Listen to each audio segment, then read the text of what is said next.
నమస్తే, welcome to పోరాటగలం TV. నేటి వార్తా విశేషాలు.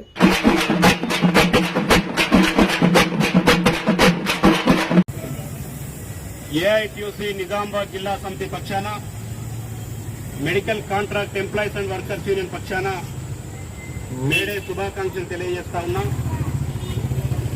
1886 సంవత్సరంలో ఆనాడు అమెరికా చికాగో నగరంలో కార్మికులు 18 నుండి 20 గంటలు పనిచేస్తున్నటువంటి సందర్భంలో 8 గంటలు పని ఉండాలని, 8 గంటలు విశ్రాంతి ఉండాలని, 8 గంటలు మనిషి ఆరోగ్యంగా ఉండాలంటే నిద్ర ఉండాలని, 24 గంటల్లో 8 గంటలే కార్మికులు పనిచేయాలనేటువంటి ఉద్దేశంతో పెద్ద ఎత్తున దేశ కార్మిక వర్గం పోరాడుతున్న సందర్భంలో అమెరికా ప్రభుత్వం పోలీసుల్ని పెట్టి విచక్షణ రహితంగా కాల్పులు జరిపి ఆ కాల్పుల్లో దాదాపు వందలాది మంది కార్మికులు తమ ప్రాణాలని కోల్పోయి కాళ్ళు విరిగి చేలు విరిగి మొత్తం వాళ్ళ రక్తం రోడ్డు మీద ఏరులై బారుతున్నటువంటి సందర్భంలో అమరులైనటువంటి కొనవుడిపుడుతో ఉన్నటువంటి కార్మికులు తాను వేసుకున్నటువంటి చొక్కాను రక్తంలో తడిపి, నా చొక్కా రక్తంలో దడిచింది, ఇదే భవిష్యత్తు కార్మిక వర్గ పోరాటానికి స్ఫూర్తిగా ఉంటది.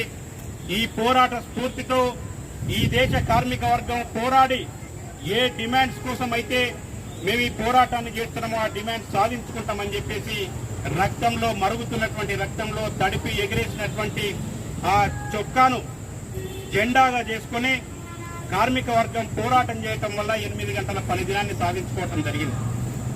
105 సంవత్సరాల క్రితం భారతదేశంలో కార్మిక సంఘాన్ని ఏర్పాటు చేసుకుని 105 సంవత్సరాలుగా మనం పోరాడుతూ ఎటువంటి హక్కులు లేనటువంటి సందర్భంలో, పని గంటలు లేనటువంటి సందర్భంలో, కార్మికులుగా గుర్తింపు లేనటువంటి సందర్భంలో మనం ఈరోజు దాదాపు 44 రకాల చట్టాల్ని ఈ దేశంలో సాధించుకోవటం అనేది జరిగింది. కానీ ఇవాళ వాటిని ఒక్కొక్కటిగా ఆ కార్మిక చట్టాలని రద్దు చేసేటటువంటి ప్రయత్నం చేస్తా ఉన్నారు.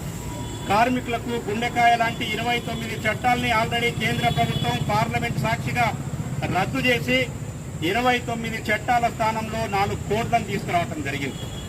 8 గంటలు కాదు 6 గంటల పని విధానం ఉండాలని మనం పోరాటం చేస్తుంటే 12 గంటలకు మించి కార్మికులు పని చేయొద్దు, 12 గంటలకు మించి ఏ యజమాని కూడా కార్మికులతో పని తీసుకోవద్దనేటువంటి పద్ధతుల్లో ఇవాళ కొత్త కోడ్లు తీసుకొస్తా ఉన్నారు.